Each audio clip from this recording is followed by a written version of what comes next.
What is happening, guys? Welcome back to another episode of Comic Book Weekly. Let me tell you guys, it's going to be a fun show for you today.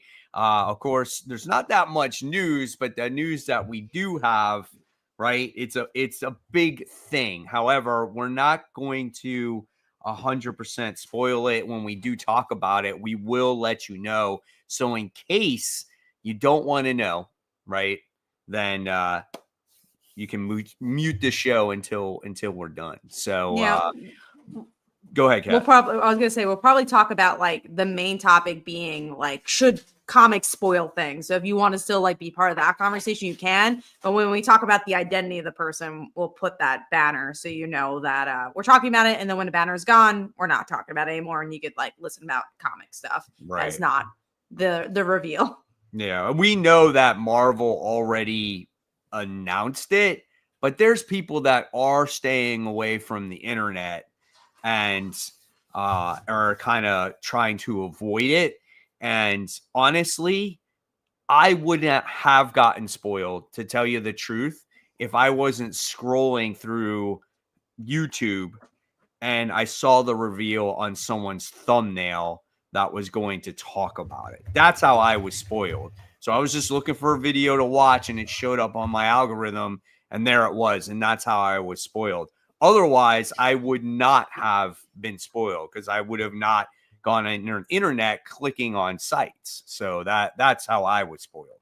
And see, that's what's so interesting because I've been trying to think about my my title for tomorrow for my reviews, because I'm like, oh, at that point, can we say who it is? And then like, do I want to? How do I want to word it? So that's already something in my brain before I've even read the issues. Like, how do I want to do that? You know? Yeah, absolutely. I mean, like I've always said, once it's released, I feel like it's free game. Like once the comic book is out there, you know what I'm saying? I feel like it's okay. But if you want to not show the reveal on your thumbnail, then you just kind of, put a question mark or you just put something else or whatever it is. But I mean, yeah, like you said, because it was a day or two for you 2 days before. That's the part that sucked, that it was spoiled. But then again, we'll talk about the Marvel thing. Marvel spoiled it itself, so we'll get there. We are going to start with some movie news first. So we have Avengers Doomsday cast was revealed. The surprising thing for people is like, oh yeah, Spider-Man wasn't really in it, so that was something. But you have your Chris Hemsworth, you got Channing Tatum, so Gambit is returning, it seems like. Florence Pugh, Anthony Mackie. So a lot of people that are just from this new generation of Marvel that we've been seeing is the people that were part of these new waves. And I'm sure there'll be, interesting people that they're not spoiling. But it's a big cast. It'll be hopefully an exciting movie. How do you feel about those characters in that movie with all the next generation, like mostly Avengers characters?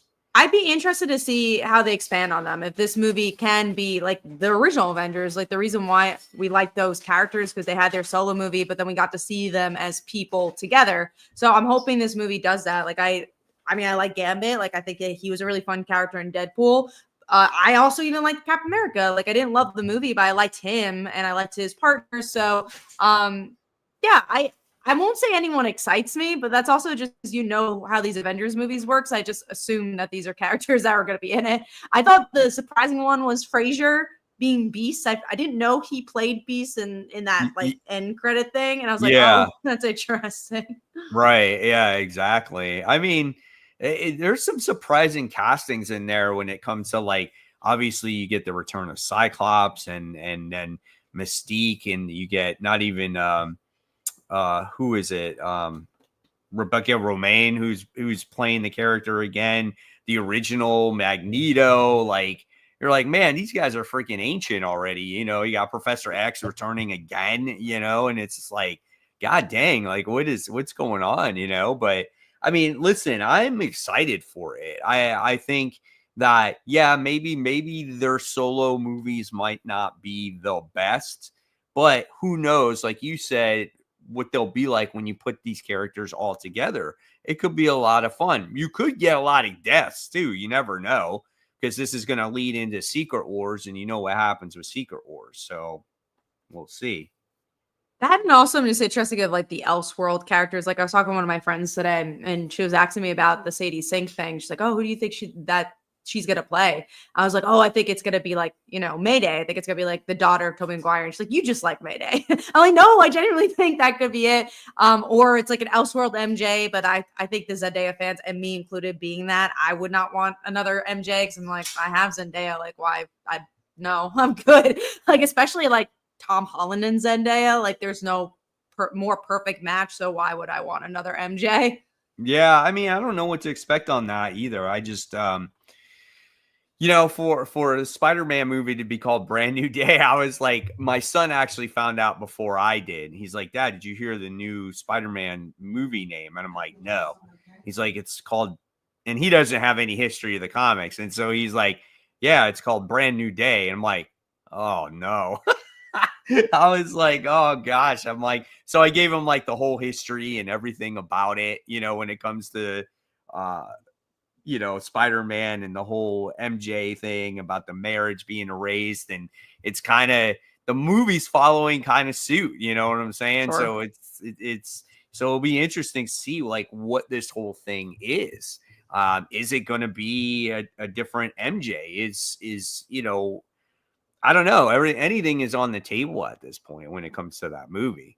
No, and that's what's exciting too is that like these movies don't really follow the source material Marvel. Like if you're doing like Into the Spider-Verse, be like, oh, they can pull this, and that because it's just more comic based. But these movies tend to only have the name and not really do anything from the comics. So that's why I'm not too worried. I think as a Spider-Man fan, you hear Brand New Days and you feel like up in the air with it, but they tend just to use the names and do their own thing with it. There were Right. two comments I wanted to read. So first was, are you guys excited for Absolute Green Lantern? We'll talk about the other absolute titles that came. I think Martian Manhunter came out this week. I think that was it. And Flash came out last week, which we talked about. Right. Wonder Woman came out this past week too. Yes, and we'll talk about Wonder Woman. But yeah, no, I'm excited for Absolute Green Lantern. I think it's cool that they're doing a different Green Lantern. I think a lot of these Absolute titles have just been the same characters you know and love. So to see a character that's not Hal Jordan or Kyle or Guy Gardner, I think, or even not even Jessica Cruz, I think she's utilized a lot. I think that is cool to do something really different. Yeah, absolutely. And then we we'll get. I was gonna. That was the other one I wanted to talk about. Yeah. So it's question, Mike and Kat. Besides you talking about the Venom host reveal tonight, are you going to talk about Marvel Comics saying if you don't like Amazing Spider-Man, then fans don't need to read our comics? I did hear about that. Yes. You know what's so funny? I was talking to my friends about this today too. And again, my friends aren't like into like Marvel DC comics, or really like most of my friends besides my business partner don't even really read comic books. So it's kind of interesting to explain to them like about like what's going on with Mary Jane and Peter in particular. But I did tell them this and I'm like, oh man, it's so crazy that Marvel made that statement, or at least the editor-in-chief made the statement that Mary Jane and Peter will never be together. But again, which is fine. We already know that. But the way he worded it was just like, well, then don't buy the comics. Like, how is that promoting the love of comics by saying don't buy a comic? Like, isn't the whole point to buy a comic book and like you're pushing your fans away? Like, and then also then haven't you seen that Ultimate's doing better? Like, I don't understand why this is I still don't understand this like big editorial secret of why they can't be together if you've already seen it doing better in the Ultimate Universe. Or at least stop shoving it in our face. Like, if they're not gonna be together, like, I feel like I guess they've been better at it, but then like don't have Mary Jane in the book at all, honestly. No, I agree. Like, Mary Jane has been what made Mary Jane so popular, but it's because she was the significant other to Peter Parker. And you liked actually seeing her journey deal with being the character that she is to Peter, right? It's like, I am the girlfriend or I am the wife. How do I deal with my husband being this superhero, right? And I think that in the Spider-Man comics, I felt like it worked. You know what I'm saying? And she wasn't always a damsel in distress. I mean, she had a good head on her shoulders. She had a successful career and all these other things. And it's just like, now that she's not attached to Peter, it's like, okay, now we truly don't know what to do, not even with Peter, but now we don't know what to do with Mary Jane. And I think what's that's the a point? problem. Yeah, it's just like these are two characters that people love. It's just like I don't understand it. And again, it is the wording. Like, I get the frustration, like whatever's happening there. I'm sure they just get the question a lot. Obviously, like we even get the question a lot. So maybe it just came out of frustration. Be like, stop axing. They're just not going to be together. Like, shut up, pretty much. But it is very disrespectful to your fans, and especially Spider-Man fans who love the book. And if a majority of your Spider-Man, like, why are you not listening to your fans that create you and make you a business? So it just like, it's just a really strange take. And obviously it's one person at Marvel who's saying this. It's not like we're saying, oh, Marvel said this. Marvel Yeah, didn't say it. It was one person who wrote it in their newsletter, like correct. you also have to take it with a grain of salt in that regard. Right, absolutely. I mean, I don't think you really want to push away people that read the main title. Like, that's your main title. Probably your most important title in Marvel Comics is Amazing Spider-Man. And the reason why I would think Ultimate Spider-Man is outselling Amazing Spider-Man is because that's the book that's giving people what they want, right? And it's not even like Mary Jane is in the book every single issue, but the thing is that it's a story about a character who looked like he progressed in his life and that there's something more in his life, where instead of him just never progressing as a character, he's a Well, that and father, he's also, married, he just became a superhero, he's trying to balance certain things out. He's got a job as a newspaper editor, trying to help out his uncle. Like, there's a lot of different elements in that story that make it work. And it's not even a heavily focused Spider-Man story. I would feel like it's more of a family or Peter Parker story than anything. and that's what I like about it. Because again, if you just focus on MJ and Peter's relationship, it probably wouldn't be that fun of a book. So like, all right, I've seen that before. But because it's not even just focusing on his family. There's elements where it's his about his son. There's times where it's about Ben. There's times where it's about Harry. Like, I think that's what's so great about that book, is that it is so character driven, and it has such a distinct supporting cast. They're interesting. Every issue, something happens in it. The plot progresses. But again, like you said, it's not a big Spider-Man book. It's not a huge action series. But yeah, if you could, I don't know. It's so weird. But at this point, as a Spider-Man fan, I've accepted it. I think the point I can't accept with Spider-Man, as of honestly, since Dan Slott's run, I don't like not enjoying reading Spider-Man. Like, I do wish that it's interesting, because that newsletter said, why does everyone say nothing happens in Spider-Man?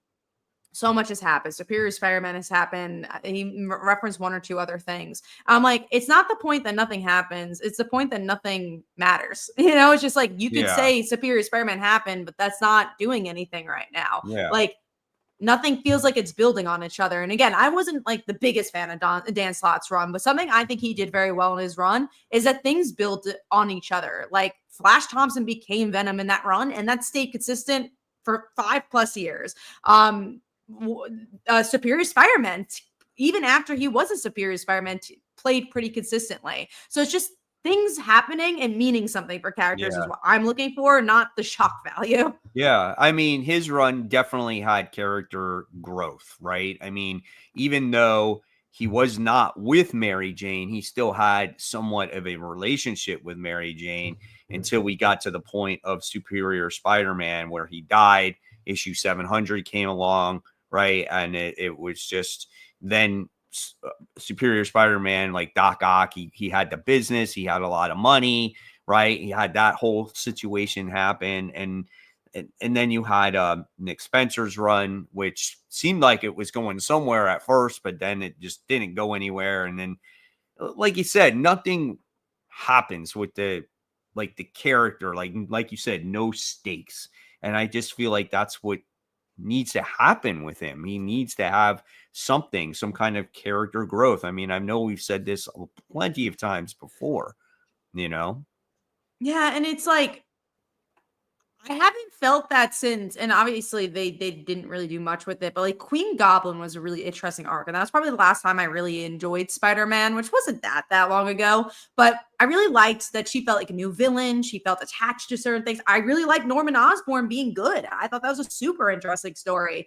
I love J. Jonah Jameson having a podcast. These are small things you can make changes for that doesn't actually, like, Norman did change things, but like J. Jonah Jameson having a podcast just makes it more modern, Right. I mean, at the end of the day, we're done with this run, right? And I don't think this book was probably on either of our top 5. No.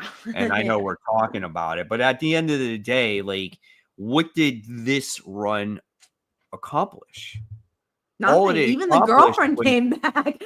was Mary Jane becoming a superhero. At the end of the day, she became Jackpot, and we got fucking Paul. Like that's it. It doesn't really, nothing happened. Like, what progressed in Peter's life? Well, he found a new girlfriend, Shay, right? But otherwise, pretty much everything is status quo with Peter. But even the girlfriend, they didn't really want to be together, and then for some reason they're together in the end. I'm like, oh, okay, I Yeah, it just guess. happened. And it's so interesting because I remember my big thing was like Peter cheated on her, and everyone's like, no, they broke up. And then I'm like, did they? They just got back together. Like, they obviously didn't break up. They got into a fight, which is like Right, the whole yeah. like Friends scenario now. It's like we were on a break. Yeah, yep, exactly. So So should we get into the big topic? yeah, let's get into the big topic. So, all right, guys. So first thing, let's talk about it, and then we will talk about who that character actually is. And if you want to listen in, you're more than welcome to. But we'll put like a banner up there or something to let you know when the conversation is going on, and then when we're not going to talk about that anymore. Okay. Yes. But let's talk about it. So obviously the big thing is like, why does Marvel, or I would say not even just Marvel, but why do comic books tend to spoil big reveals right before release? I think Is what's it sad because other is sites release this stuff beforehand? yeah, but also it's like I think so because it's been a while. That's what I was gonna say. It was that it's actually been a while since I've seen that big article after a big reveal. Like for the most part, I've actually felt like they've kept it hush hush. DC, I honestly don't remember the last time they've done that. And I'm not saying it's a DC problem. I just like, oh, I don't remember. And I don't remember last time Marvel did it. They've been good. I think in this circumstance, it was that it was leaked, which sucks. Like people suck for doing that and getting, I'm sure it was like honestly a comic book shop. Somebody got to read it early and then they took a picture. That's really the only way it would happen.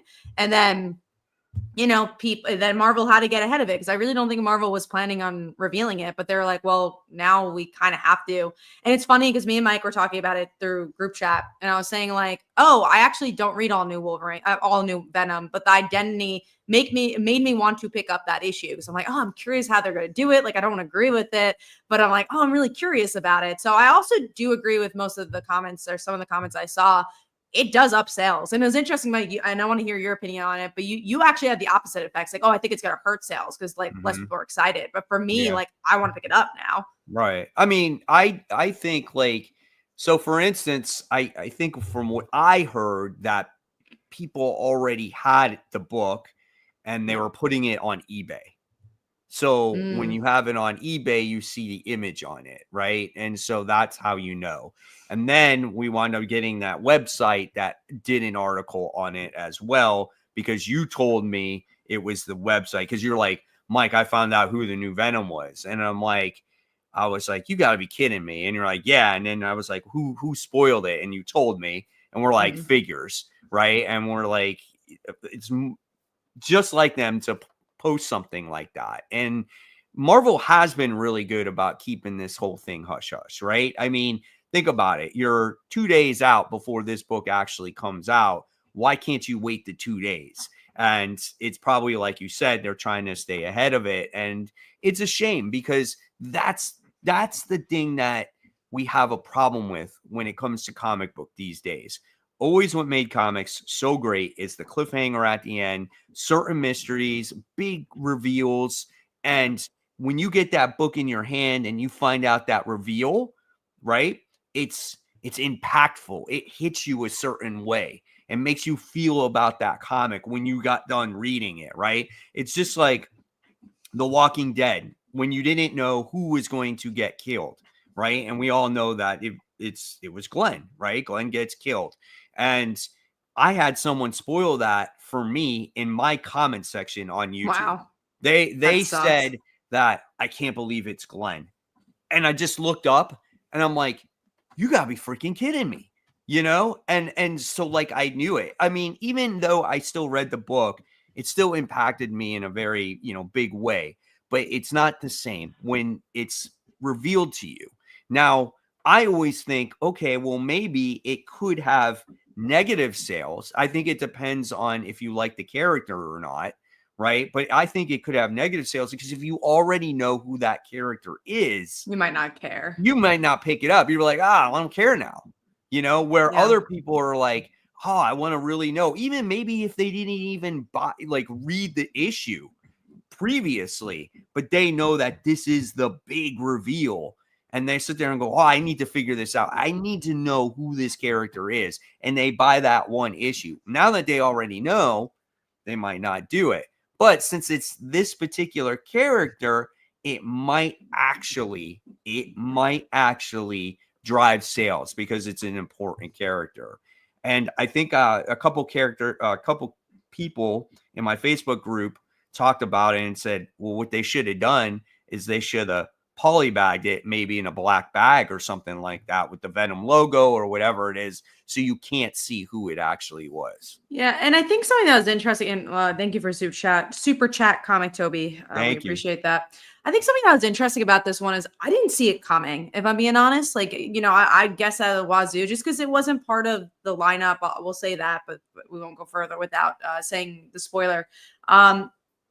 Tebby also says nobody cares. And again, we're getting to probably the character talk soon. But I think this is a character many people care about. And I think people obviously care. People care that it was spoiled. People care about this character. People, I think it's the very opposite. Like, honestly, all right, I'm going to put a banner because I do think we're going to start talking about it. Let me see how to put up the banner. I mean, at the end of the day, listen, I care. I know Kat cares. Yeah. And anybody that's been reading this book and has been enjoying it cares. So you can't say that nobody cares. Okay. I thought I think it's a pretty decent book in my opinion. And, it's unfortunate that stuff like this happens. And I'm just like I said, I'm just making a point. It doesn't necessarily even have to be this book. It's just like, why do these publishers have to put out this information ahead of time like this? Because it's just like we've been waiting for this for 5 issues. So it's been like 5 months. You know what I'm saying? So, and then you wind up getting this reveal again 2 days before. Since we do have that spoiler banner up, we are going to talk about the spoiler. And then once we're done, we will take the spoiler thing down and we'll talk about other comics. But spoiler, if you guys want to know, haven't known yet, the character that is All-New Venom is Mary Jane Watson. We've been talking about her already. And it's interesting. What I was going to say is that I think if it was like a Luke Cage, I don't think this would have been bigger news. And that's why I was saying, like, who cares? And like you were saying, like, me and you care. And a lot of people care about this character. So I'm just like, that kind of blew my mind because I wasn't expecting it. I really was expecting like a Rick Jones or Luke Cage and we would just move on. And it's so interesting because I want to compare this book. And I read issue 1. I'm very curious to read more of the series because this is coming from a perspective that only knows the reveal and not this issue yet. But I want to see this be like a Lois Lane in Superman currently and a Jane Foster of Mighty Thor. When you read Jane Foster, Mighty Thor, she was Thor for a reason. She was worthy. It was a story. It was a great story. They made a movie. And then Lois Lane, great example of, we've seen the Lois Lane story so many times of her having powers, but let's make it interesting. And we talked about it last week, why that's interesting. So we won't go too much of a deep dive. I want this here. I don't want it just to be a reveal. Mary Jane has such a big connection to Venom. She hates Venom. There's so many interesting stories you could do with this. Yeah. I mean, I agree. Like I really wanted it to be Paul. But I think a lot of people were expecting it to be Paul. And I did not expect it to be Mary Jane, only because she was already jackpot. So to make her Venom, it's just like same thing. It kind of blows my mind. And being that she has such this hatred for her symbiote, I really am curious on why she took on this symbiote. Like, I need to see the backstory of this. You know what I'm saying? But like And you I'm said, very, especially with the jackpot stuff, does she have 2 powers now? Like, what's gonna yeah, happen there? exactly. And now I also want to see, like, now that maybe people, who knows? Do you think people might figure it out, like who she is, or will, because you know how she's like a man. She's like a man. That You know was what I'm so saying? funny to see the reveal cover of that. I'm like, "Well, that's so interesting." Right. And it's like, so it's like, do you think like she'll take the symbiote and make it into, once the reveal is out there, like a female version of, Venom again, If you make it an interesting story, I think that's what you would explore, right? Like the idea of like also gender. There could be Al Ewing. I actually trust him to tell a really interesting story about gender. It's like maybe when she's Venom, she like kind of like feels the gender of Venom, and then like when she's not, she feels like the gender of Mary Jane. I think there's an interesting story there. I think if you're, and again, that I do like Al Ewing as a writer. Again, sometimes he's hit or miss, but like I think about Yeah. Immortal Hulk, he did a really good job with the Hulk family in that. So I think he could really hit it out of the park with that aspect. But I would really like to see, and again, I don't know if they'll go this direction, but if anyone's gonna find out MJ is Venom, I love to see Black Cat. I think that'd be the most interesting person. And don't Yeah. I make mean, Paul be in this book. that would be super interesting. I mean, shit, man. I don't know what to expect going forward, and I am curious if Peter will find out. That's what I'm really figuring. Sure. You know what I'm saying?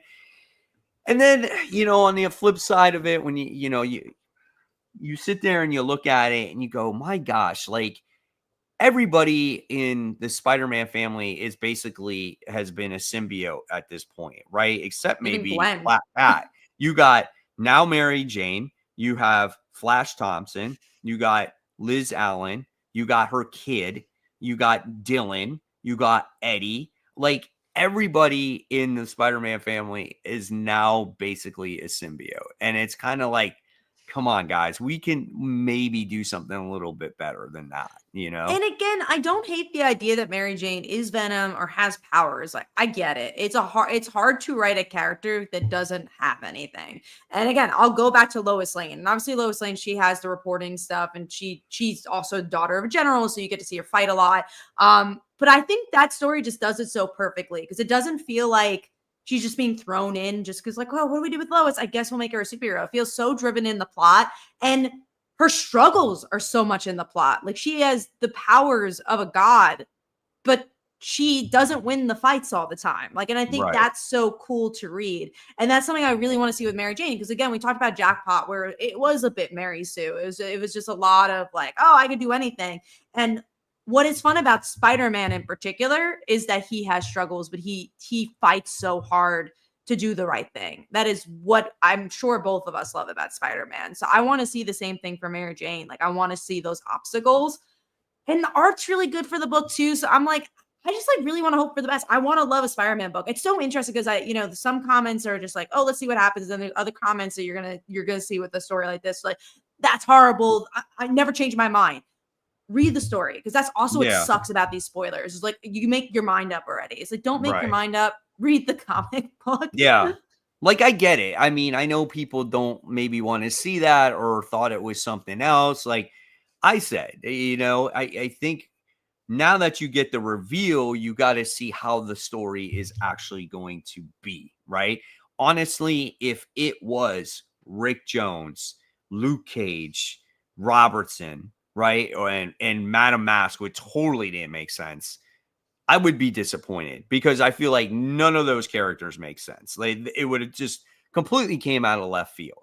Now with Mary Jane, I still think it comes a little bit out of left field, but it does make it more of an interesting story there. And it's still connected to Peter because Peter was once the Venom symbiote. So does she see and experience what Peter went through with the symbiote? I mean, that's again something else that you can explore. Now, Al Ewing did say that this is a story that's a little more lighthearted than what Oh, we've gotten in interesting. the past, which already it has been because of his last run on, Venom with the whole time travel, multi freaking verse, like Eddie Brock's, all their different versions of him. And so already I've liked this story a lot better, but, it's just one of those things that you do. That's right. You have to read it to see it, or read Yeah. it to understand it or judge it. And we will be reading it. Like I said, I read that first All-New Venom issue 1. And I was like, oh, it's fine. And I just don't normally read Venom. So, and I'm sure it was just a big week for when issue 2 came out. But I'm on board now. Like I'm going to continue reading this because I really like MJ. Like there hasn't been a book with MJ that I haven't read all of it of. Even that Jackpot series that we didn't all love, I still read it all. So, yeah, I'm excited. I couldn't stand it. It was just right? written so poorly. Oh my God. Yeah. And that other Mary Jane one where she was like doing Hollywood stuff, like there was that too, and I was still read. At least that was like more fun. Like there was like a different angle, but I remember that went on for a little while, and I was like, oh, but I still read it because it was like it's Mary Jane, and I always want to see what's up with her. So it's interesting. Someone said like non-comic fans are not MJ fans, and yeah, it's so interesting. I think like what people want from MJ, I think they just have too high, not high expectations, but it's just like they have a vision of her, and I don't think that vision can be displayed on the page all the time. And am I saying that MJ has been a well-written character constantly? No. But I think there are times where she shines a lot, and I really want to see the MJ from that Black Cat series. That's the MJ I know and love, and I love reading that version of MJ. Yeah, I would agree. And I think we don't see the MJ that we have accustomed to because, again, writers don't quite know what to do with her. So they make her into a superhero, or they make her into a Venom symbiote. So, I mean, it's just one of those things that we'll have to wait and see, But I want to see it stick like Jane Foster. Like, again, that story was so good. And guess what? She's still a hero. And honestly, I can't even unsee her as a hero. Like, that makes more sense to me than her not being one. Yeah. Yeah.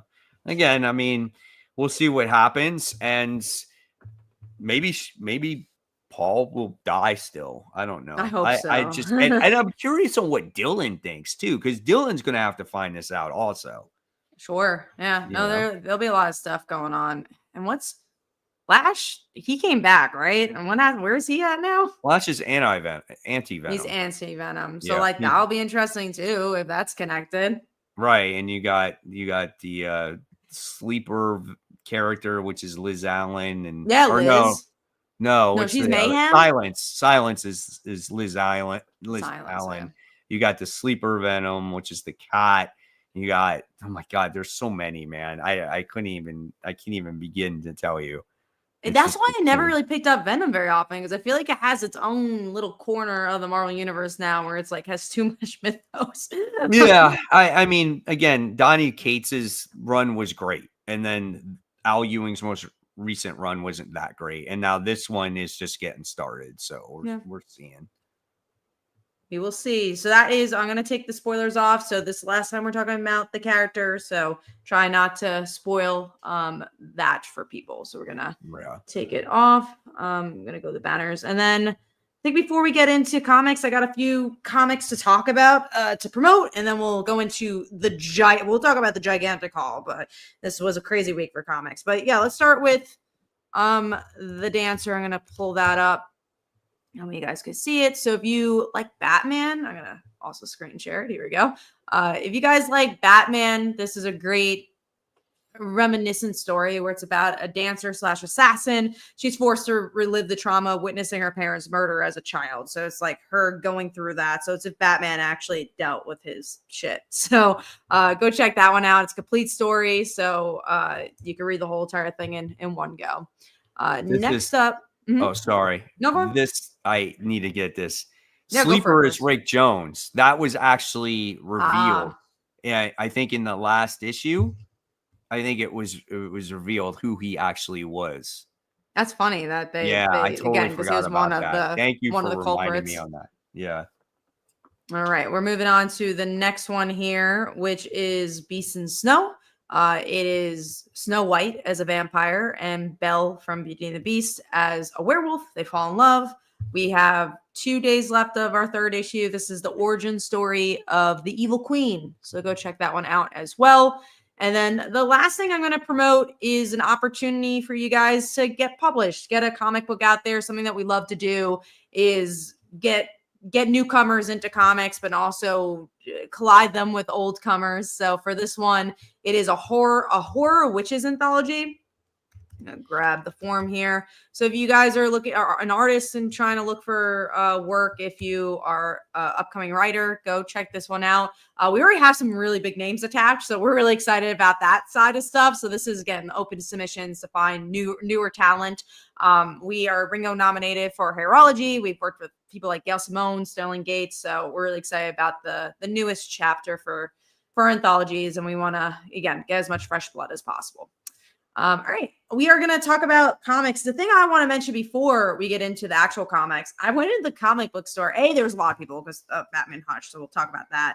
But B, everyone around me was like, I got so many comics. It's more comics. And I like, everyone's pile was just so much bigger than you expected. And almost everyone was kind of like groaning about it. Even the comic book store, it's just like, why don't they spread it out? Like, it sucks that especially the customers that don't come every week. It's like, oh, now, you're here for like this one day and all your books are coming out in one day instead of coming twice a month. It just like, it felt like more people were upset that there was a lot of comics because it is hard to read that all week and catch up. It's just, I do definitely wish this week was spread out better. And I don't think they did the greatest job for that.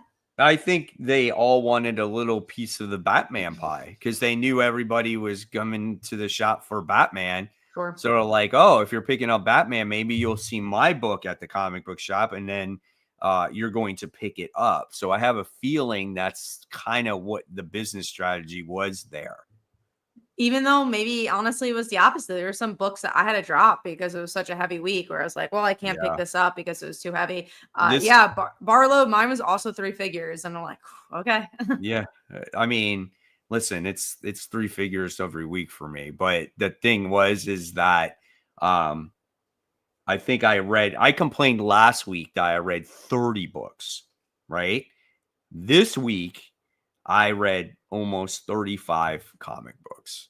I do not read as much as you. Oh man, I don't have my list. It's I read 25, I think 24, 25 comics this week. Right. My thing is dead. So actually I'm gonna get a charger, I think, while you talk. So give me 1 second because I know my order for the top 5, but I don't know the other comics. So let's see. Gotcha. So yeah, I read like 35 freaking comic books and I was like, oof, I was so flipping exhausted. And I was like 2 weeks in a row where I had over 30 books. And I'm like, man, that needs to stop. But I'm definitely going to go through books and seeing what I'm going to drop. That is 100% sure there, because there are books that I need to drop that I shouldn't be reading if they're just okay. And so what are some this week that you felt? Well, not maybe not this week. We'll probably talk about, but is there any that you're like, ooh, I have to drop this now? I am, and it's not like they're horrible books, but if I look at the grand scope of things, it's like, do I need to read this one? Am I gonna finish this one? You know what I'm saying? So it's kind of like that. So I have to just look at it, trim the fat, save some money, because there's always new books coming out every week. So it's not like the old days where it was like we had runs that lasted forever and you get a few books here and there. Literally every week there's new issue ones, new series dropping. So it's like you got to make room for those new series as well, you know? No, that's definitely the biggest thing. And again, a week like this kind of opens your eyes where I'm like, well, I don't really want to read 25 comics. Next week is like, tomorrow's much better. I have like 12, 13 books where I'm like, all right. I got like 20 and like 20 and that's normal for me. Yeah, I can do that all day. So 30 something is hard, and I'll say even 25 was hard because I do read it all in one day. So I'm just like, ooh, this is a lot. I told everyone in my life, and everyone listened. I was like, do not talk to me, because usually I'm like, don't talk to me during the day, but like I still like talk and like I'll still do other things. But like today I was like, literally, do not talk to me. Like I do not have enough time to finish all this, and I finished it all in time. I actually finished it like when I normally do my comic reviews, so I was happy about that. Yeah, absolutely. All right, so you want to get started? You ready? I think so. There's so much to talk about. Again, this week was such a crazy week. But yeah, I'm curious which book you're going to start with. Let's talk about. We're going to talk about the book that's not exciting. I got Universal Monsters: The Mummy issue 1. So I read all these. I've read Mm. Dracula, I've read Frankenstein, I've read The Creature of the Black Lagoon, and you know what? I've liked pretty much all of them. I think my favorite one was Frankenstein. And when it came to The Mummy, I've never been so disappointed in a monster book in my That life. sucks. It was in almost reality. I thought, Cap, maybe you would have liked this more than I would, because it's almost like a coming of age book. It's about this one girl who is like an Egyptian, and her mom married a British person, and she's kind of stuck between two worlds. And her dad is like, what's it called? It's constantly digging, and it comes across the mummy and the dig site.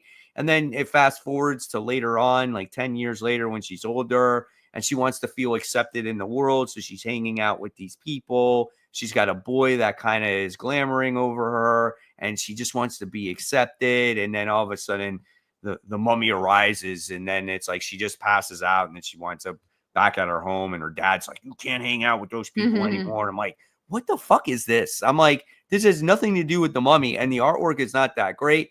So it's like, yeah, I'm not continuing this book. So it was definitely a disappointment. And we got one person there that said the mummy is awesome. I didn't like it, man. It just wasn't my cup of tea. I just, well, like, especially a week I've like said, this. yeah, I've said 1,000 times before, like, if you like books, that's totally awesome. That's what makes the hobby so good. I was expecting something completely different here. Well, especially with the movies and stuff, like you definitely would. I mean, I've seen I didn't see the Tom Cruise one, but I've seen the first one, that other the more popular one. And it's like Indiana Jones style thing. I think that's what I would have expected, and that's why I didn't pick it up. But yeah, YA. It's interesting because the audience that you would want someone to pick that up, I wouldn't think would know to pick that up. So yeah, that's interesting. and the artwork is like a YA novel. It is. It totally is. And I'm just like, man, it's just not at all, man. I was like, when does Brendan Fraser show? Like, I thought it was gonna be maybe more like that, or not even that, but like maybe the Tom Cruise's Mummy, or even just like, even if you did like the old school Mummy style, like at least have the artwork be a little bit more dark and make it scary. And it just wasn't that at all. So that's why I didn't like it. So there's that. All right, so let's dive into Ultimate Spider-Man issue 15. This continues the story with Peter Parker kind of going out and hiding from everybody. You do have some ramifications based off of what happened with Harry, but it's not really touched upon. Like, is Harry truly dead? Like, what's going on with all that? It's just basically them on the run and living in a trailer park or in the middle of nowhere, and just kind of readapting again, and you had Sandman in there, and the Sandman's more like a good guy than anything. I thought it was a fine issue. You don't get the Chiquetto artwork. It was just like almost like a standalone issue almost. You can kind of tell it was a point A to point B, like they're stalling a little bit, and I'm guessing maybe it's because but the art was still good. I like the family moments. I always continuously like the Ben moments, because that does feel like it's moving the plot a lot. You have like the Kingpin stuff. I liked it, but like you left on that cliffhanger with Harry. You kind of want to at least maybe see Gwen. You want to like some ramifications. You don't quite get it. It didn't make my top 5, but it was pretty close. Like, I think it was like 6 or 7. So like, I still like the issue. It just wasn't as strong as some of the previous ones, because obviously it's just a point A to point B. It was cool to see like his son and him interact. That was fun. Yeah, absolutely. It's like kind of showing him the ropes of the suit, and there's a true relationship building there between Richard and Felicia in that book as well. Cool romance going on there. I do agree. It does suck that we didn't get to see them learn about it. I agree more on the MJ part. I didn't think about it when I'm reading it, but now seeing your comment, I'm like, yeah, it does seem weird that he's like her teenage son's like a superhero, and they're like, okay, cool. Yeah, I guess. I mean, but he's not really doing anything. I think he's more training than anything. He was still in that Sandman fight. That was still pretty big. Oh yeah, that's true. That's right. I forgot about that. Yeah. And you know what I wanted to see? Like, at the end of the last issue, like, you got to see how Peter was like super scared and MJ was scared about the situation that happened. And then it's all of a sudden they're just like, oh, hey, we're in this trailer park and we're fine living this trailer park life. Yeah. You know what I'm Right. saying? It's just kind of just like, you just skipped all that scary stuff. Like, how do we hide? How do we run? Should I be looking over my shoulder every 5 seconds? I don't know. I felt like maybe there could have been a little bit better of a way of handling that whole situation. And I feel like that's one non-compliment I'll give this book, is that tends to happen a lot. Like, I think they skip over some of the more interesting conversations, and I would like to see that more. So we'll see as the series goes on. All right. So now let's talk about the issue. Probably the most highly anticipated comic book like of the year. If not, maybe one of the highly anticipated books of the decade. Like, this is a big book, and this brought a lot of people to the comic shops. And this is Batman, and this is issue 158, obviously Hush 2. You get, Jeb Loeb back on the book. You got Jim Lee that's doing the artwork. And, when you open up this book, right, it just like brings you back. It's like the time machine. It's like brings you back to a different time of Batman. And so my question was, in this comic book, was like, when does this all take place? Like, does this take place in the past? Does this take place like right after the original Hush? Is this right after the story arc that we just had? Like, it's never really established, because again, it's a different storytelling and it just feels different the way the artwork is. And it's not really explained, because it opens up to, and I think Brant said this on his video too, on his only good first, or his first videos. He said like it references the Joker in the past when they first like met, and then he's like reenacting a certain situation that's happening, right? And it's just like, but I was confused by that. And then you got the Joker who, I don't know, does he die at the end of it? Like, yeah. I don't know. So I felt like what was going on wasn't really clear. Not to say that I didn't like it. I did like it. I mean, I think I gave it like a B+ when I graded it, but I thought the artwork was good. I think it was just, it just seemed like a simpler time for Batman. And I think if you're a fan of this era of the character, I think you're going to really like this book. And that was my exact review too, because I also agree. I don't know where this was placed in time. I almost didn't care because I knew what I was signing up for. But I think, if Batman editorial wasn't all mixed up right now, this probably would have been its own series. And I compare, and it's so funny because someone's like, I never thought anyone would compare it to this, but I compared it to something like Batman 3 Jokers that felt very outside of it. But what I liked better about Batman 3 Jokers is that there's a lot of wow moments from the artwork, and also even just from like things that happen. And I don't know if I fully got that here. Like the Joker dying, it was interesting, but it almost felt like it was going through the, didn't like this issue. It actually is in my top 5, but that's more because of what you said, the power of being able to like put yourself into a time machine in 2025. It's like, oh wow, I actually really do feel like I'm reading a comic from the 1990s. But also I think that's, that's a little polarizing too, because if you've been reading Batman since, let's say, Scott Snyder's days and never went back and read any of those old comics, this doesn't feel like Scott Snyder's Batman. This doesn't feel like any current Batman. So if you're reading Flagship, you just read Chip Zdarsky's run, reading this is just so jarring. And I think the biggest mistake was making it in the Flagship. I still don't quite understand that move. I agree. I think it should have been its own series, 100%. There was a comment in here, and it says, do they still even use the clock tower? Talking about Nightwing. Regular comics? I don't think so. Right. I don't think they do. In Birds of Prey, they might. I think in Birds of Prey, she might be, but not in that version of the clock tower. It definitely doesn't look like that. I mean, because they're in, Nightwing is in Bloodhaven. Mm-hmm. So, and where does she do her work out of? Out of the apartment, she just kind of is like, not in Birds of Prey. I think in Birds of Prey, it just looks like a room. It doesn't really look like the clock tower, though. It's just like it's her room. I probably, if I opened up the book, would remember better. I don't think I have it near me. I don't think I have it. Here you clearly see it's the clock tower.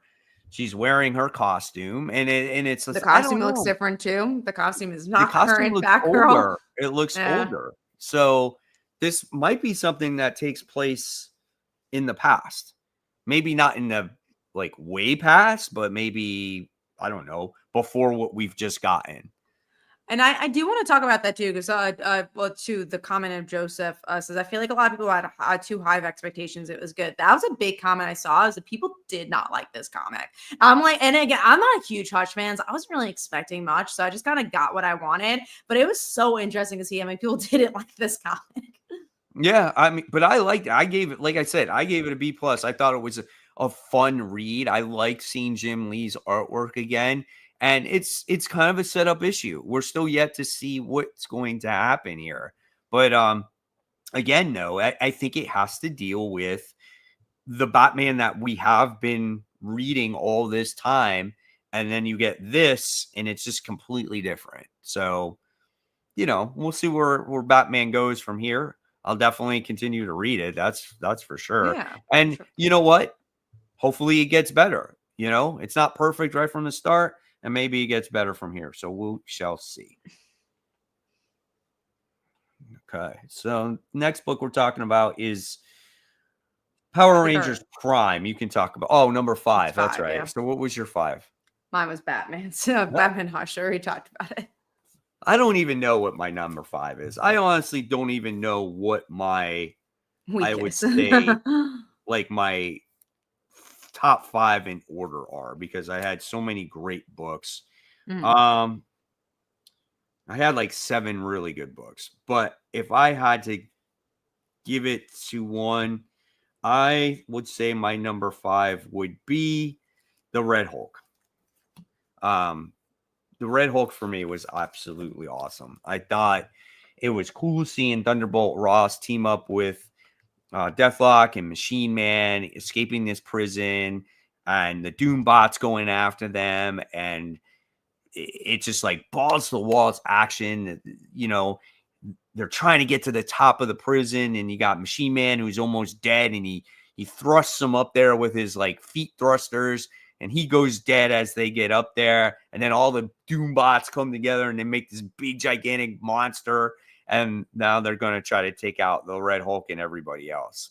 Oh, it was awesome, dude. It's not one of those books where it's like you have to do a lot of thinking. It's just fun action. And yeah, I mean, I love when a book does that and you can have fun with it. Yeah, I think, those are definitely important. I didn't read this issue. That was definitely one of the ones that I'm like, all right, yeah, get issue 2. There's too much coming out. Yeah, totally get that, though. Totally get that. So, okay, now we'll move on to the next books, and now you can talk about Power Rangers. Yeah, not too much to say, just that it was a solid issue.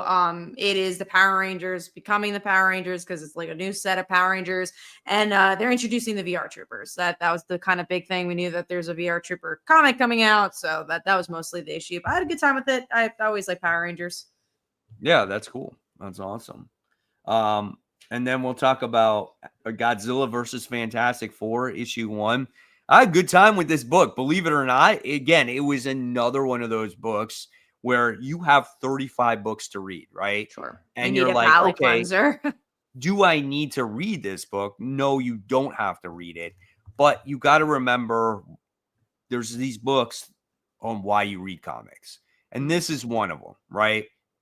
You got freaking Godzilla coming in. You got the Fantastic Four saying, we got to stop Godzilla. What do we need to do? They pull out all the stops. No matter what they do, they fail. Silver Surfer comes in, and you find out that Silver Surfer stops. Like, they stop Godzilla, right? And then you got another monster that comes. Silver Surfer gives Godzilla the power cosmic, and Godzilla fights the other beast. They fight each other. The monster that was sent in was sent by Galactus. So that's how it all ties into like the Fantastic Four and all that stuff. And it was a good time, dude. I liked it. The funny thing is guess who did the artwork in it?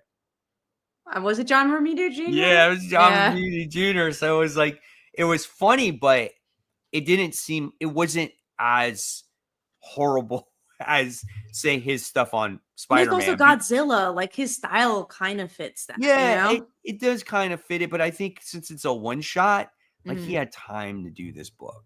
So the artwork was a little bit better in it. So I liked it. Good time, fun time. So not bad. All right. Let's talk about this one, though. We got Absolute Wonder Woman. This is issue 6. So here we get the new artist that's on the book for a couple issues, and we get to learn about the mythology of the weapons and where they came from. You get to see Hades. I absolutely freaking loved this book. I thought this was so much better than what oh we've been my God, it was getting. so well done. It's like, Yeah. I'm not going to want any other artist on this book, but loved seeing just everything attached to this book was so freaking good. So awesome. I thought the emotion was really good for this one too. That's like, it drew me in because obviously like the hell landscape, the setting is really interesting and you're getting this origin, but I really just liked him interviewing about her mom. I thought that was Yeah. and then obviously you see the cliffhanger with the mom. I was like, oh, that's cool that things tied in. But yeah, the artwork really tied it together because the series has always been good. The writing's always been good. It's just the art has always taken me out. But when you have art like this, you're like, oh no. Yeah. Now it's like full circle. But yeah, no, I like it. Didn't make my top 5 because there's so many books out. Yeah. But it was up there for me. It was one of my favorites since issue 1. Gotcha. I mean, the very beginning was what really got me, where he's just like, you know, how do you not tell her to take off all her weapons? Right. She's taking off the helmet and she's taking off the sword and the pouch and the gauntlets and just all her whole entire arsenal. And like the way it was described in a comic, like I can almost see that in a movie. And that's when you know you got really good artwork there. So that was probably for me the best issue of the series so far. Yeah. All right, and then we will move on to our number 4. So what's your number 4? Mine is Radiant Black, actually, issue 32. I just love how back to basics this comic has gone to. It's everything I really liked about the original Radiant Black, that it's superheroes from a modern lens that's outside of Marvel and DC. Like the dating app stuff I thought was great. I've always been saying like we need more dating app stuff in superheroes because that's, you know, how you date in most people, how they date in modern settings. So I was like, oh, that was really interesting. You could kind of tell like it probably came from some of like the writers experiences, but it was also cool to see like the Raya type app, but with him being Radiant Black and her, the date that he goes on is only caring that he's Radiant Black. It's just like fun. I just had a really good time with it. And that's what I liked about Radiant Black in the past. And I'm really, really glad they went back to it. It's good. My shop's just not getting it. I think their sales were really low originally. So they're just not getting it. So because of that, I'm just like, well, if they're not getting it, then I'm just not reading it. So that's just the way it's going to go. And you hadn't been reading it for a while. So it makes sense. It sucks that you sort of didn't get it. But if you guys have been on the fence with it and you want another superhero book, go ahead. But also understandable if, you know, there's plenty of superhero books on stands. It's hard to justify sometimes adding another one. Oh, yeah, absolutely. I think we got a question here or just a comment. It says, I just don't get why all companies have Godzilla. Isn't it Godzilla celebrating like an anniversary? I think that might be why. And so they're kind of putting the property everywhere. So I can see that. And also like licensing is such a weird beast in that regard. So it's just like, from what I understand or what I see, like you see Star Wars, like IDW owned the kid version of Star Wars, but Marvel was doing regular Star Wars. So it's also just interesting to see like probably licensing and crossovers with that. Yeah, I mean DC's doing Godzilla, Marvel's doing Godzilla, IDW's doing Godzilla right now. So it's all over the place. 70th anniversary, 30 years until it'll be public domain. So we're at number 4, right? Yeah, I did mine. Yeah, so you did yours. Mine is Absolute Martian Manhunter. I'm excited to talk about that. That's not in my top 5, but damn, this is an interesting book. Yeah, this is something completely different than I did not expect. And that's what I liked about it. Like it kind of, you know, it does something different with the character, it does something different with the artwork. It's very I give it credit for thinking outside of the box. Even the whole page, like holding it up to the freaking light, and then you get to see like Martian Manhunter inside his inside his body. Like, I thought that was so freaking cool, dude. And I just like that trippy art, and just how it's just like he doesn't remember, or he doesn't know who he actually is, and just the whole fire situation, Yeah, just the fire was cool. all this different stuff that's going on in there. And I like how he's like a family man, and he's avoiding his wife because he feels like he's sick. So he goes to these secret doctor appointments. He tries to do work. And yeah, man, there was just a lot of cool stuff in that book. And I agree. Like I will say, I think the trippiness will probably not be for everybody, but that's No, kind of what I liked about it. I like that it that's was me very too. different than your normal Martian Manhunter book. Like you said about the fire was really cool. I think they said was most importantly with these trippy books, you had to have a foundation that feels grounded. And because he was, again, that family man and him dealing with his job, there was a groundedness to this kind of crazy world. And no, it definitely hooked me for more. Like, this is what I want from the absolute titles. And I love the art style. It's the same artist who did Spider-Woman.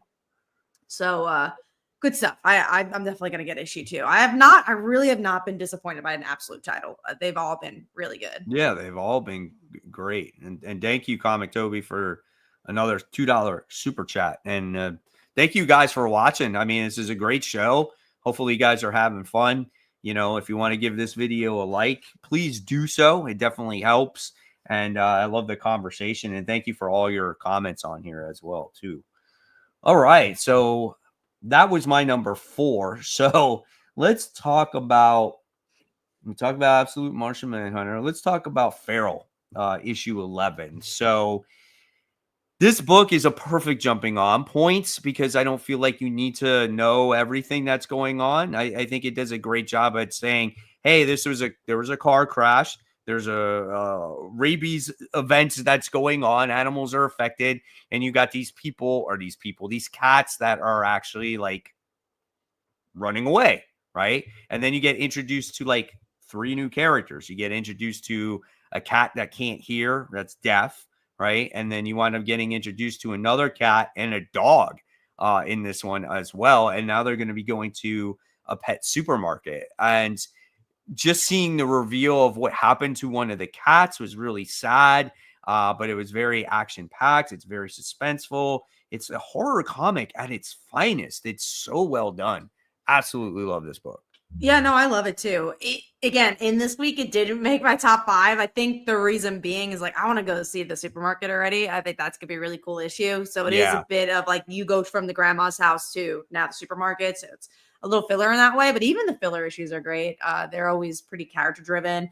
And I agree. It's the best horror book you could kind of get on stands. Who knew it would be with cats, but I love it because it explores such different genres of horror. You have like the thriller aspect, you have like the lurkingness of like a slasher, but mostly it's a zombie story, but it deconstructs zombie story really well. And art's fun. It's a great book. If you're not picking it, and again, I also think, Mike, you're not a huge cat fan either. Coming for people that aren't the hugest cat fans, and we're enjoying this. I'm a dog guy, man. I've Yeah. had a dog my whole entire life. Never had a cat. My in-laws have cats. I love them. Right. But it's just, I prefer dogs because I just feel like they have that much more like personality and things like that. This It's is either you are gone. I was going to say, this is a great comment. It says, think the characters from Stray Dogs will make a cameo in Feral. You never know. That would be awesome. I'm not going to lie. That would be really cool. That would be cool. I think that'd be interesting. Going to the cat and dog thing. Yeah, you're either a cat person or a dog person. Like, it's so interesting because my business partner is a very big cat person. He has like 2 cats. He's lived with cats all his life.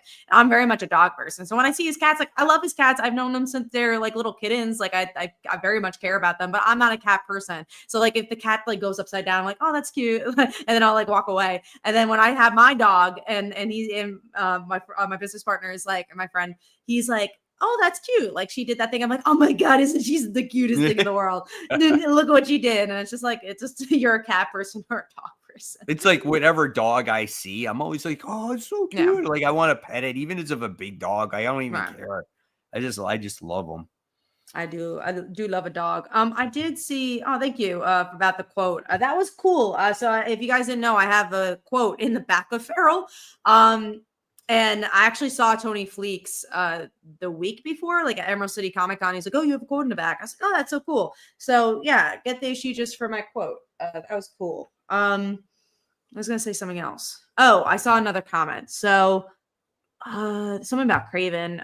Bronze Pages says, I enjoyed the Craven movie. I graded it a solid B. I thought it was a greatly underrated movie. Did you see it? Funny enough, I again talking about going to Seattle, go to Emerald City Comic Con. I almost saw it on a plane, but I fell asleep, so I didn't end up seeing it. But I am traveling a lot because of the conventions. I have like a few conventions coming up where I have to travel, so maybe I will watch it. I still have to watch Venom too, so I feel like I might Me end up too. watching I still Venom gotta 3 watch Venom first. also. I Is think it I'll on watch Venom Disney? first. Is it on Disney Plus, Craven, or is it on? It's on Netflix, I think. Oh, it's on Netflix. That you're right. You Yeah. are right because I think I saw it on there. And I think Venom is too. So Okay. it's on there. I will, and again, I don't know if you feel the same way. I do think I'd watch Venom over Craven first, though. Yeah, I Just would because I've too. seen the other two first. I just got a lot to watch, man. I got Yeah. Craven to watch. I got Venom to watch. I still gotta watch Invincible. I gotta watch Daredevil. I just don't have time. Like I just don't. Yeah. There's not enough time. If I watch movies and shows, right? It's like then it sacrifices the time that I have to do this. And I like to watch a lot of this stuff with my son because he watches it with me. So with him and I having time together, that makes it even harder. Yeah, it's like the scheduling stuff. Daredevil was one that I was like, all right, I didn't watch the last season, so I'll skip that. Invincible, I'm like behind. But yeah, the movies I wanted to go watch. I saw something, like Harley Quinn, I just caught up with because I was like, oh, that's like a fun thing to watch before I go to bed. But yeah, it's hard when you're doing like the comic stuff and then life. It's like hard to catch up on like the superhero shows.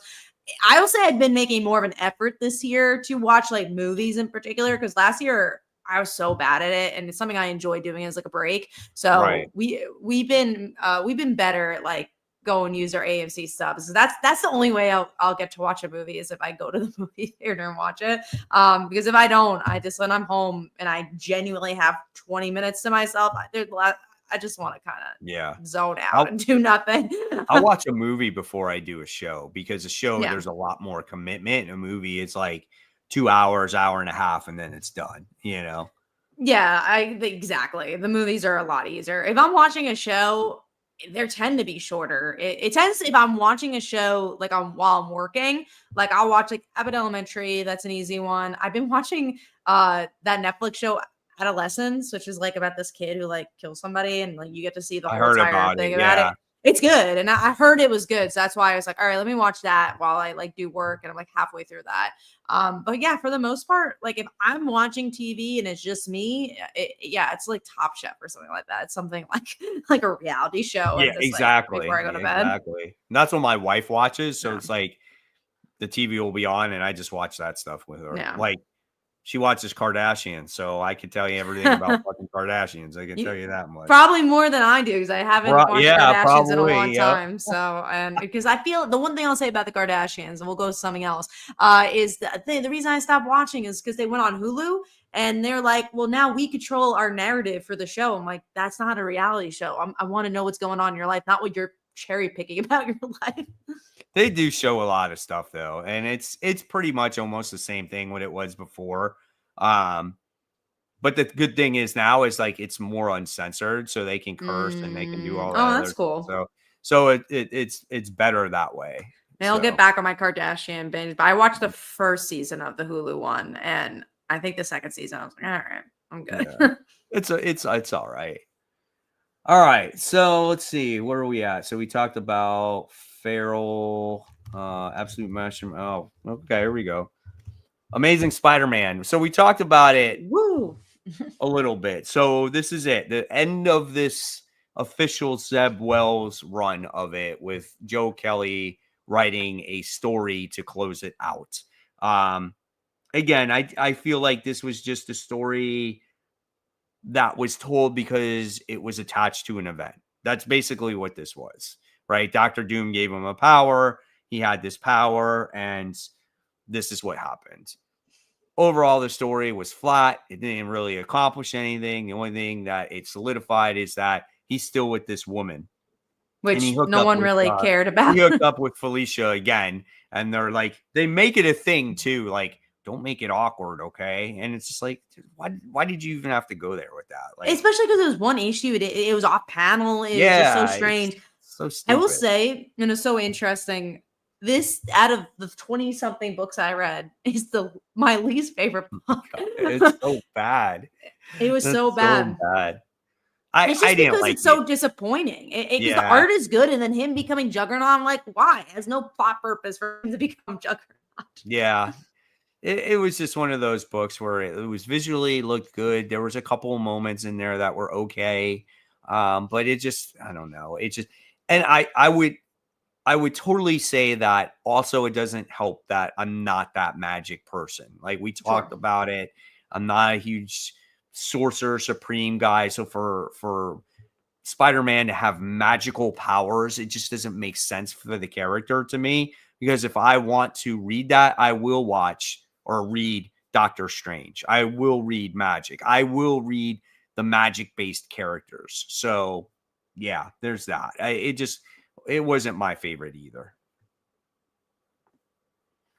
Not the All best. right. So let's go on. We done with those. So let's go with number 3. What's your number 3? Mine is Superman issue 24. Another solid one. Even Mine the too. art change.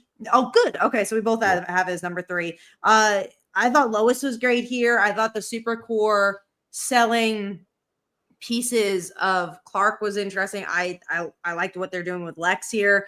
I think they connected the Zod stuff in the end, right? I don't remember the cliffhanger. No, it The was not Zod. cliffhanger, not Zod stuff. It's Lex It's Luthor. like So, Luther, yeah.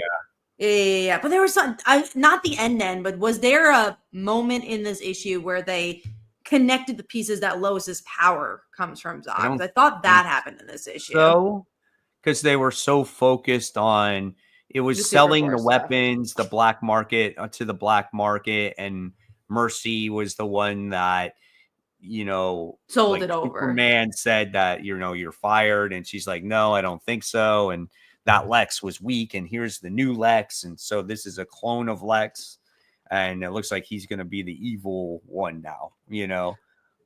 Which I think is interesting. And again, I like the Lois stuff here because she kind of goes off to her own section and kind of does her thing. And I enjoyed that aspect. But yeah, no, I thought it was a really solid issue. I love Superman. It's a great series. So I'll Yeah. continue Yep. to Artwork like it, was I a think. little bit different this time, but Yeah. that was okay. It was fine.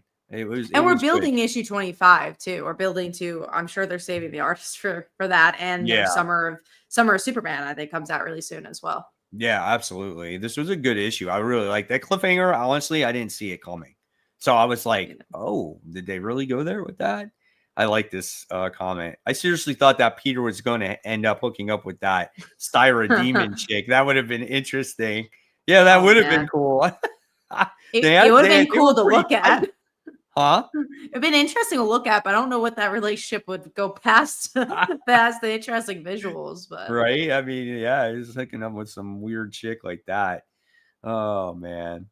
No, he became Juggernaut so Marvel could make toys. I mean, honestly, probably. yeah, well, listen, that's just the way it is.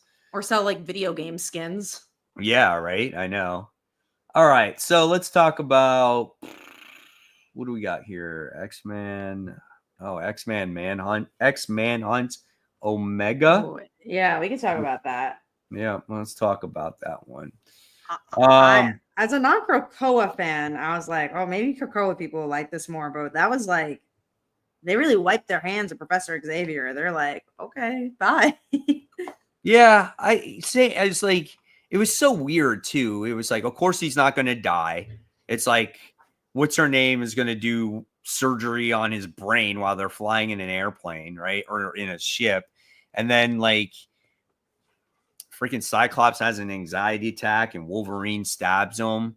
Like he stabs him hard, and he's walking around in like the next panel. Like he's not bandaged up or anything. He's just like, oh, I'm fine. Like, what the heck was that about?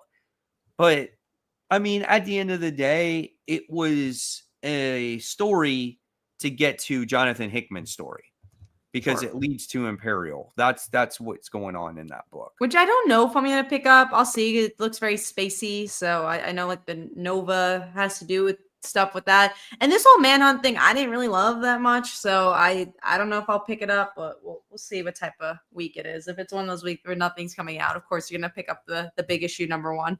Right. I mean, in all reality, it wasn't the worst story I've ever read. I No. thought some of the tie-in, the crossover books connected okay. Some of them did not. And then at the end, there was a decent battle and scene, and there was some emotion. The artwork was good, but you're just kind of like, okay, well, yeah, we've seen Professor Xavier kind of leave before or not be there. And if he's not going to be there, just leave him out. Just don't do a story at all. just have someone else be in charge of the X-Men going forward. That's all it is. And if it's going to be Cyclops, if he's the guy, then let it be Cyclops, Yeah. So, all right. Let's move on. Let's talk about let's talk about our number 2. So what was your number 2? Mine was the Seasons issue 3. I thought this issue was really, really interesting because we get to see our main character's relationship with one of her sisters. One of the sisters is a painter. She's kind of like stuck in a room, and the sister kind of blames her for everything. It's like, you fuck up all the time, you and your stupid dreams. Yeah, with and Winter. Yeah, and you see their relationship kind of get better, and then it doesn't anymore because she sees the clowns again, and she's like, you're going to boarding school, goodbye. And you're like, whoa, that was an interesting cliffhanger. And I just thought the relationships were super interesting, and it makes you want to know more about the mystery. It was a really good issue. I won't say pleasantly surprised because I've been enjoying it, but I didn't expect out of 20-something issues this would be my number 2. Right. So this one wasn't in my top 5, but I like the character work. I like the character interactions. And I feel like in this comic book, that's kind of where you're going with it right now, right? Is the character work. Now, the artwork is very unique. You get to see kind of like the world that's going on and how they blamed her on all these situations that happened, and she gets fired from her job and all that other stuff.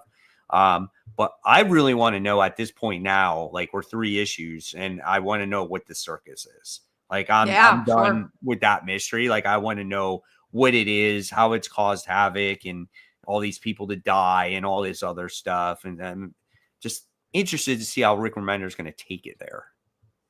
Yeah, no, I think this is an ongoing. I don't know how many issues it is, but it's also a really quick read. It's very thin. Compared to like all the other comics, it's a very thin book. Yeah, absolutely. All right, so let's see. Now we'll go on to, excuse me. Oh. What was your number 2? We didn't do my number 2. I didn't think so. Absolute Wonder Woman. Okay, cool. So we did talk about that. Let's talk about We're Taking Everyone Down with Us. I wanted to like this book so much more than I did because I was like, this is the one where the guy is writing a story, and right? It's the one where her dad's like a mad scientist, and like she has like a robot. Oh, it's that one. Dad. So there was three this week that had weird titles like that. Yes. I remember that one. See, already I forgot about it. I'm not going to be continuing it. Yeah, 100%. It's so forgettable. There's an interesting concept somewhere there because, again, dad is a mad scientist and you don't see that he's a mad scientist is interesting, but I don't think they did enough with it. Yeah, I agree. It was just like she's left all by herself. The dad doesn't pay attention to her.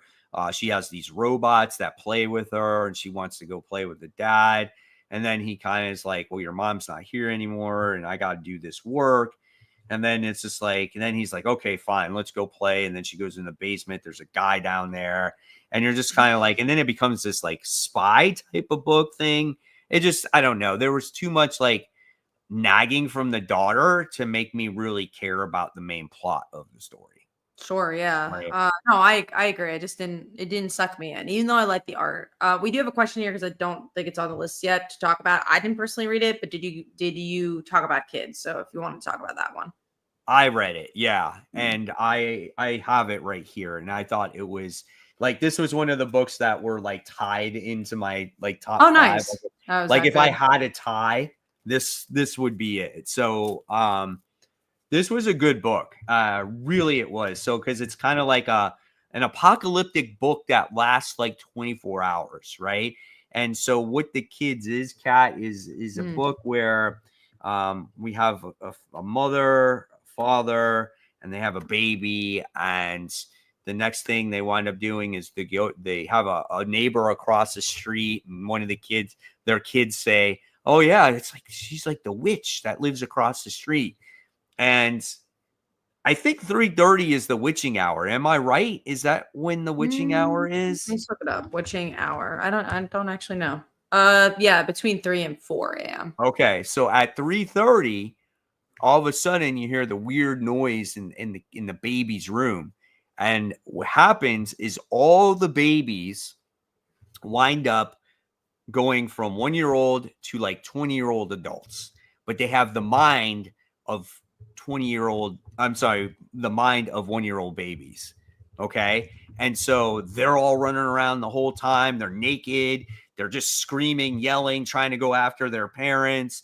And the parents go running around, and there's babies all over the place. Like, think about it. There could be babies on airplanes, all kinds of other stuff.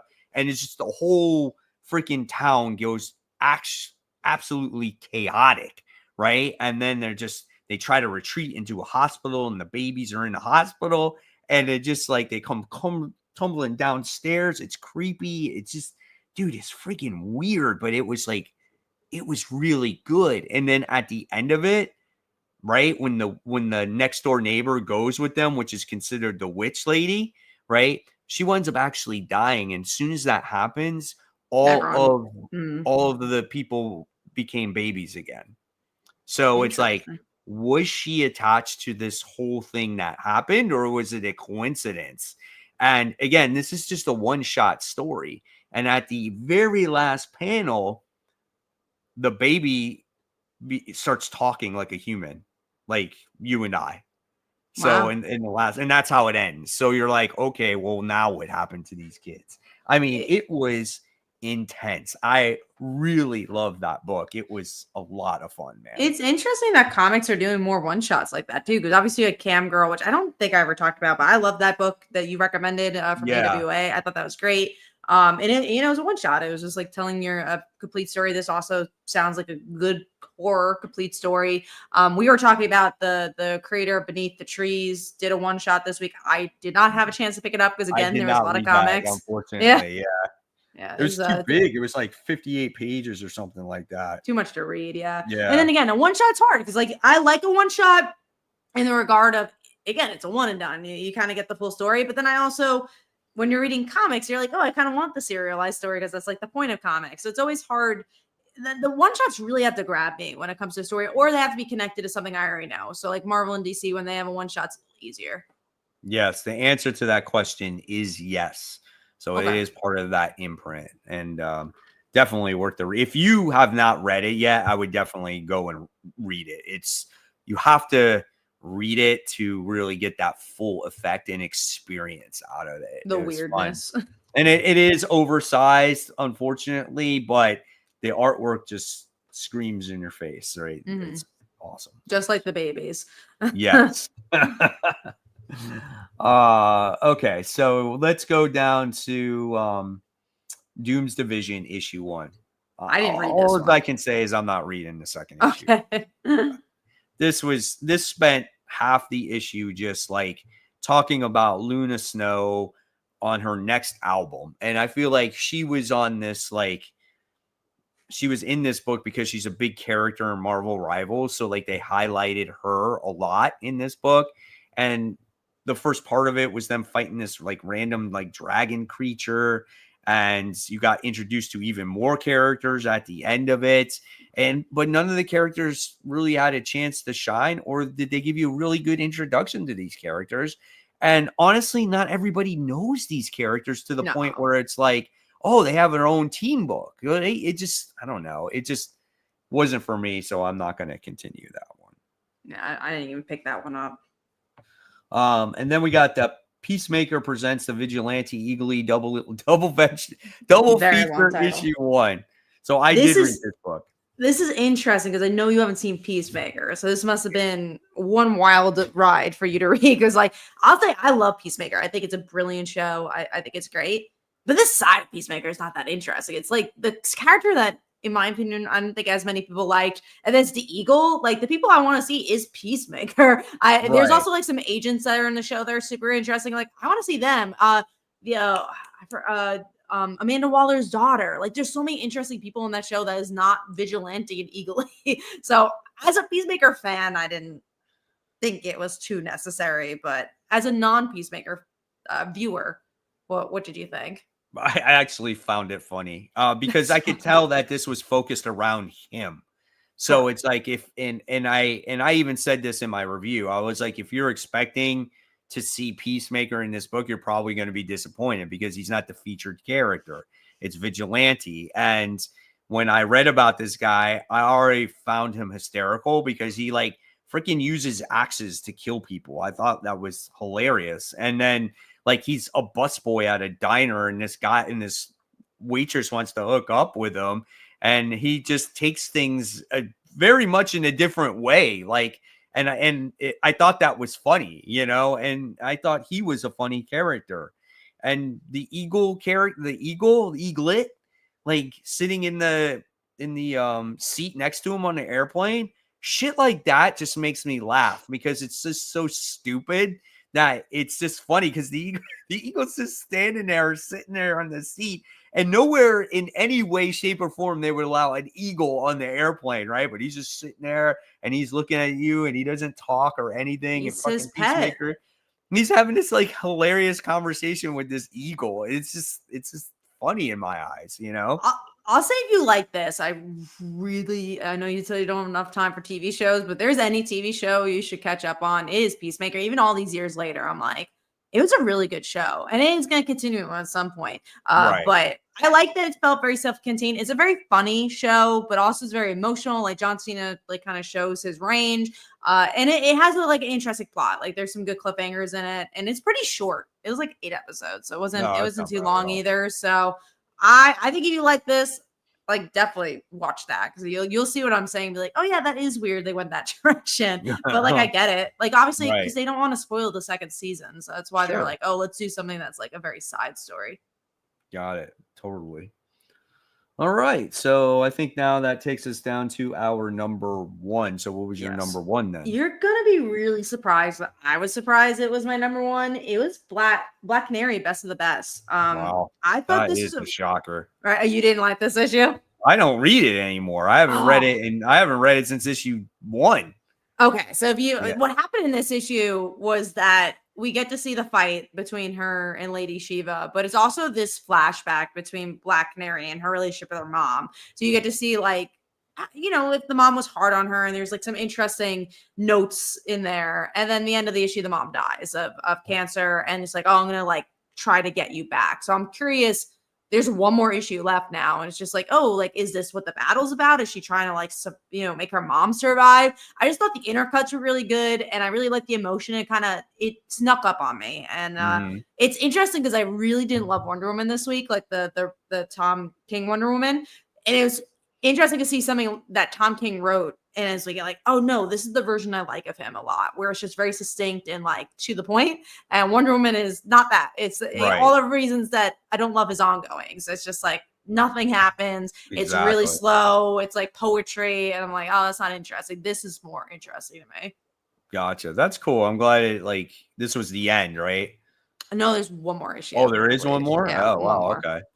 All right, cool. Well, I'm glad you're liking it. So it makes sense, though. Miniseries might be just the type of writer that he is, and what you can gravitate to when it comes to Yeah. his stuff.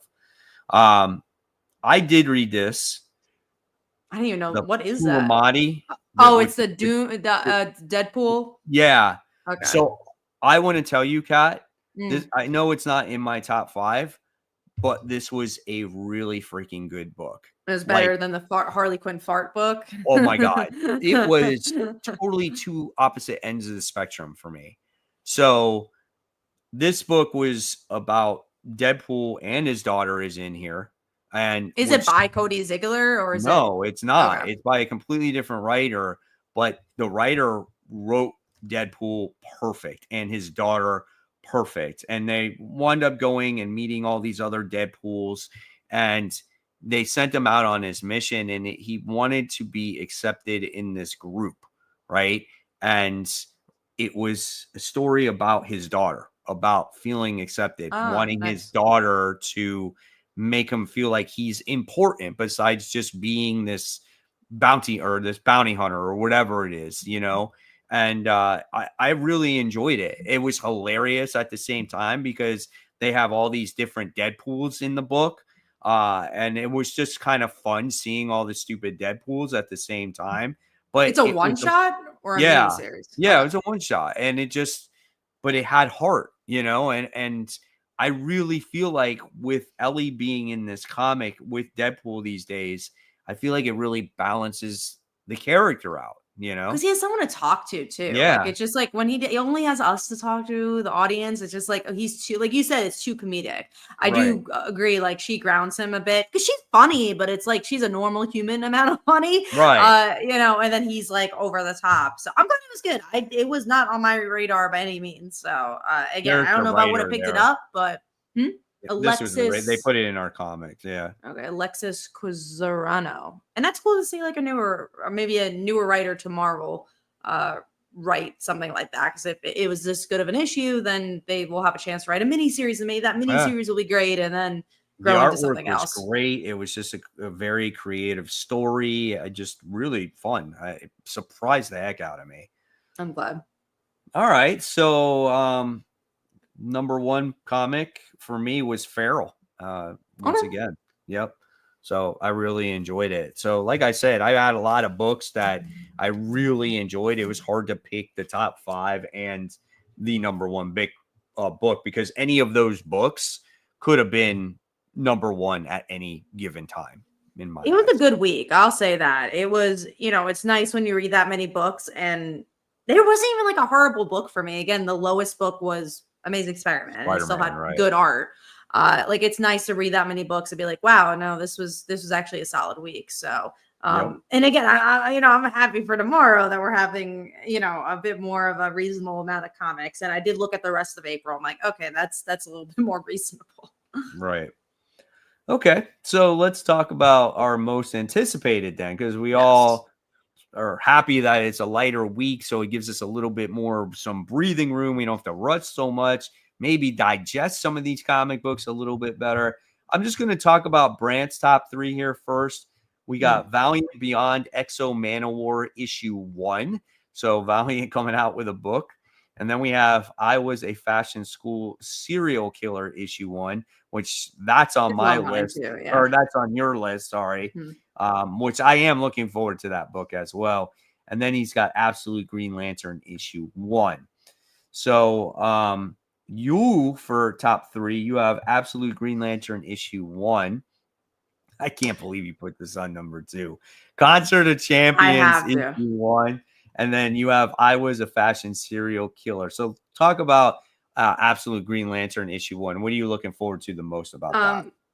Again, I already talked about it a little earlier, but just the idea of it being a new Green Lantern is the idea of like is it Joe? I forget if it's I think it's Joe.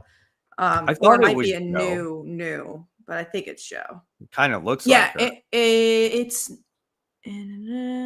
without the core. Actually, it doesn't say the name honestly in the description.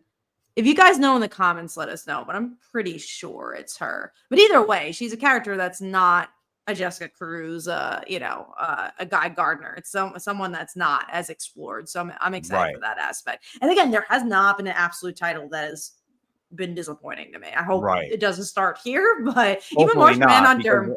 I love Green Lantern characters, so it's like hopefully it's not a bad book, you know? But even Martian Manhunter was a book I was ready to drop. I was like, I know I'm not going to like this book. I never like a Martian Manhunter book. And I read it. I was like, oh, never mind. I'm going to Yeah. read this book. Yeah. All right. And then you got your Concert of Champions issue 1. So what I are you need to looking know. for? All you're gonna see in this book is singing. They're gonna do a battle of the bands, but they're gonna sing, and that's what It's it is. Gwen, it's Dazzler in the same book. Like I gotta read it. I mean, I hope it's better than just singing, but I'm sure it will be just that. But sometimes, again, the Pooltopia it just surprised you. I'm hoping Yeah, this one I'm could be probably something gonna that pick it surprises up just me. because it's a number one and I have to cover it on Worthy Ones. But it could be one of those ones that if it's not good, I'm going to dog it. So we'll see what happens. I think it really could go any direction. I hope there's not middle ground. I hope it's either like the worst book ever or like just a book that really surprises us. But anything in the middle, I don't know if I want that. We'll see. All right, and then this book sounds very interesting. I was a fashion school serial killer. It's about was a high school girl, I think, that gets an internship or something like that, and she gets to design clothes, but she's a serial killer and she uses her clothes to create it's human flesh that she uses to create her clothes with. That's what it is. And it's the same creative team that did Plush, that did Plastic. It's Yeah. all those. And I'm like, Yeah. yeah, like That's I'm gonna be right excited up for my that. alley because I Yeah. love both those series. And what was the last one they did? I really liked the last one, but I don't remember the name of it. The one with the It camera. it was a prequel to The Plastic. That was the most recent one they did. And it was a girl who was an assassin. She was like silent, and then she was with. Let me look it up. I'm pretty sure it's the same writer. No, and the same artist too. Okay, Hilliard, right? Did the art David Hilliard? I think. David. I can't remember off the top of my head. Yeah, comic. Fun fact: he did our cover A for Mob Princess. Actually, so that is fun. Vinyl. That's not it either. It was the one that like most recently came out. What's on there? I'm gonna look to see because I'm looking at there. He did Plastic. He did Plastic. He did Plush, and then he did Vinyl. Is it Vinyl? Maybe. I don't know. It doesn't ring a bell off the top of my head. Vinyl comic book. Let's see. Wasn't you Vinyl? have a screenshot you can show me? Yeah, let me. I'm gonna look them. I'm gonna actually look them up on Comic Vine. That's probably a better place. I'll tell you. Hold on. I don't have the name of it, so that's that's the part that Plush we have Plastic. And he did if it's the same team, he did a prequel to Plastic. Maybe that's what I'm thinking of. I'll look it up. You say that yours. Was the most recent one. That's what I saw. Maybe I'm thinking of a different creative team. Click Click Boom. Thank you. That's what I was thinking of. I think it was the writer who wrote Click Click Boom. And I thought gotcha. Too. You remember that one? No, I don't. What does it look like? I'll show you. Hold on. I think you read it. Click Click Boom. Doug Wagner, he wrote it. So it is the same writer. I'm getting there. All right, and it's this woman who took like pictures, and she could only speak through Polaroids. This was the cover of the first issue. Oh, it I is don't like a think reporter. I read this one. You didn't read this one. This was really good. No, I did not read this one. There was a reporter that like followed her around. Like, this is the one that was the reporter. It was interesting. I do recommend it. It's the same writer, and I thought the same artist too. But gotcha. Yeah, it is. Okay. It's the same writer and artist. So I really liked Click Click Boom. I recommend it. Okay, cool. So yeah, I'm looking forward to this book too. So I think that it'll be a lot of fun. All right, and then I got my number 3 is Hyde Street issue 5. Always a fun read. Again, horror type of book that has an overarching story to it, which I think is good. Absolute Superman issue 6, which is another fantastic book. That was so close to my top, but I was like, I want to do something different. I was picking Absolute Superman. It looks like we're going to get like the origin of how he became Superman. So that could be cool. And then of course, like obviously before we knew who the character already was, All-New Venom issue 5. I was so anxious to hear, but like I said, and we talked about it already, we know who that is now, but I do want to see the story itself. I'll say, because I know now, that probably would have been my most anticipated, but I'm glad I didn't pick that, because obviously, again, that's the obvious one. I wanted to give a shout to some of the other ones, and that's what we sometimes try to do with the most anticipated, is like a lot of times we will have the same thing, but especially Brand, you'll try to like switch it up. So yeah, I saw that you guys had Green Lantern in there, so I'm like, okay, well, I'm not gonna put Green Lantern. Yeah, pick something else. And we try like highlights from the indies too. I did see a comment about Contest of Champions. They said it's a sequel to the last Dazzler book, which I think I liked well enough. I think you thought it was okay, right? Did you like? No, You didn't I, like I it. read the first issue, and I think I read the second issue, and I'm just like, no. Brant liked it. I think Brant Brant liked it. liked it. Yeah. Okay. Was there a Dazzler book that you did like? I don't. Maybe it wasn't the last one. I thought It you was did the like a one Dazzler where book. she was with was it with that team up book like Oh, you like Havoc and Exterminations? was that what it was? I think Yeah. so. Okay. That book was good. I like that one. That because it was like a real book. It had a real Mhm. story. To me, I don't know, her going out on a tour and then singing the entire issue. To me, it's not good enough for me. I like when Dazzler has some soap opera drama, and I think this book has forgotten the origins of Dazzler's soap opera drama. Like she's a ex-lawyer whose sister wants to kill her. Like that's so fun. Why don't we have that here? Oh boy. But that's it. I think we're done. Yeah, I think we we had a good are. show. It's 12:07. I gotta get to bed because I gotta wake up in exactly 6 hours from now And read some and get my comics. kid to school. New comic book day. Gotta record the haul. Gotta teach 4 hours of tennis, and it's hot in Florida again now. So it's tough. It's tough right now. I gotta get I'll be in acclimated your to that heat. I'll be in your side of the woods this week. I'm going to Miami for their Pride. I'm doing Oh, nice. yeah, so I was like, "Oh, it's gonna be hot there." I forgot about Yeah, that yeah, it because will I was be, like man. trying to pack, and I was like, "Oh yeah, I should like bring shorts because Yeah, it's definitely outside bring too." forth because all of a sudden, like this week, it was just like, Mm. hey, let's turn up the heat. Like literally this week, it That was went New from York too. it went from being like 73, Mm. 74 every day to now all of a sudden it's 89. Ugh. Oh Yeah, man, well that's yeah. gonna be fun. So, but guys, thank you so much for watching. Hopefully, you get all the comics that you are looking for this week, and we'll see you all next week. Remember, make sure you subscribe to Comic Book Corner 2.0 if you haven't done so already, and Comic Uno. Also, remember about Brant. Don't forget. Hopefully, he'll be back with us soon. Only Good Comics. You can subscribe to his channel as well. And remember, hit the notification bell, give us a thumbs up before you leave.